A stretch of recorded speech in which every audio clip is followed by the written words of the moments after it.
एक breaking news आहे राजकीय वर्तुळातून।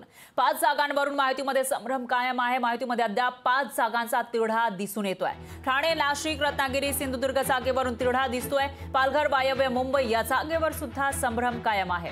13 ते 14 जागांसाठी शिवसेना आग्रही आहे। त्यामुळे आता शिवसेनेला नेमक्या किती जागा मिळणार हा सवाल आहे आणि त्याचबरोबर अजित पवारांच्या राष्ट्रवादीच्या वाट्याला किती जागा येणार हाही सवाल आहे आणि त्यातच 5 जागांवरून तिढा असल्याची माहिती समोर येते। महाविकास आघाडीतील 3 घटक पक्षांचे जागा वाटप अखेर मंगळवारी जाहीर झालं आहे। त्यानुसार शिवसेना उद्धव बाळासाहेब ठाकरे पक्षाला 21, काँग्रेसला 17 आणि राष्ट्रवादी शरदचंद्र पवार पक्षाला 10 जागा मिळणार आहेत। या जागांवरून हे पक्ष आपले उमेदवार निवडणुकीच्या रिंगणात उतरवतील। पण सत्ताधारी भाजप, शिंदे गट आणि अजित पवार गट यांच्या माहितीमध्ये अद्यापही काही जागांवरून संभ्रम आहे, तिढा असल्याची माहिती आहे। आणि या विषयी अधिक माहितीसाठी आपले प्रतिनिधी स्वप्नील जाधव हे थेट आपल्या सोबत जोडले गेले आहेत। स्वप्नील, काय सांगाल? लोकसभेच्या निवडणुकीतील पहिल्या टप्प्याचं मतदान अगदी काही दिवसांवर आहे। एकीकडे मवियानं आपला अंतिम जागा वाटपाचा फॉर्म्युला जाहीर केला आहे, पण दुसरीकडे महायुतीचं अजूनही ठरलेलं दिसत नाहीये। काय अपडेट्स आहे, काय चाललंय महायुतीमध्ये?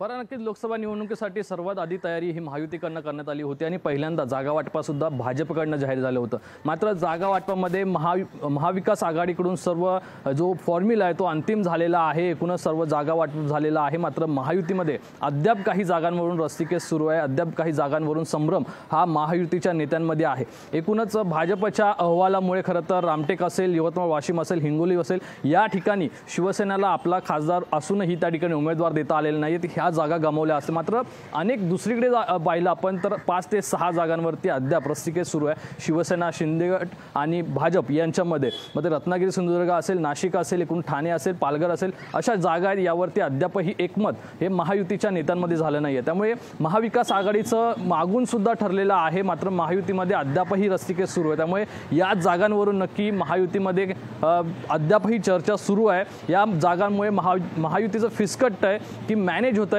असं एकंदरीत वातावरण सध्या महायुतीमध्ये। मात्र एकूणच शिवसेनेला 3 जागा गमावाव्या लागल्यामुळे शिवसेनेचे कुठेतरी नेते, आमदार आणि कार्यकर्ते सुद्धा अस्वस्थ आहेत। ते मुख्यमंत्री एकनाथ शिंदे यांच्यासमोर आपली खदखद व्यक्त करतात। मात्र मुख्यमंत्री एकनाथ शिंदे हे ज्या उरलेल्या जागा आहेत यावरती शिवसेनेचा उमेदवार उभा करण्यात यशस्वी ठरतात का हे पाहणं महत्त्वाचं आहे। निश्चितच स्वप्नील, आता महायुतीचं नेमकं काय ठरतं, त्यांचा जागा वाटपाचा फॉर्म्युला लोकसभेसाठी काय असेल याविषयी उत्सुकता आहे आणि याचं उत्तर येत्या काळामध्ये मिळण्याची शक्यता आहे। दरम्यान धन्यवाद तुम्ही दिलेल्या या सविस्तर माहितीसाठी।